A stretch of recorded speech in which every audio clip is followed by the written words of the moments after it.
কেউ যদি আপনার কাছে টাকা নিয়ে সে টাকা ফেরত না দেয়, সেক্ষেত্রে আপনি কী করবেন? সেক্ষেত্রে চাইলে আপনি তার বিরুদ্ধে ক্রিমিনাল মামলা করতে পারেন।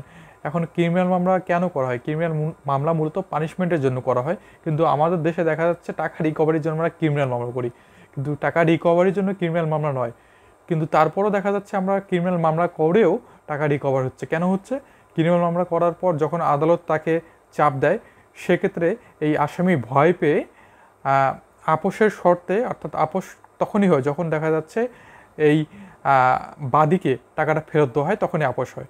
এই জেলে যাওয়ার ভয়ে এই আসামি তার বাদীকে টাকাটা ফেরত দিয়ে দেয়, অর্থাৎ আপনাকে টাকাটা ফেরত দিয়ে দেবে। কিন্তু এই ক্রিমিনাল মামলা করে টাকা উদ্ধার হওয়ার সম্ভাবনা আপনার 50%।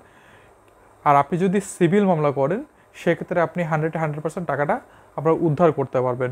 সেক্ষেত্রে হলো আপনি যদি মানি সুইট করেন, এই মানি সুইটের মাধ্যমে আপনি আপনার টাকাটা উদ্ধার করতে পারবেন। ধন্যবাদ আপনাদের সবাইকে।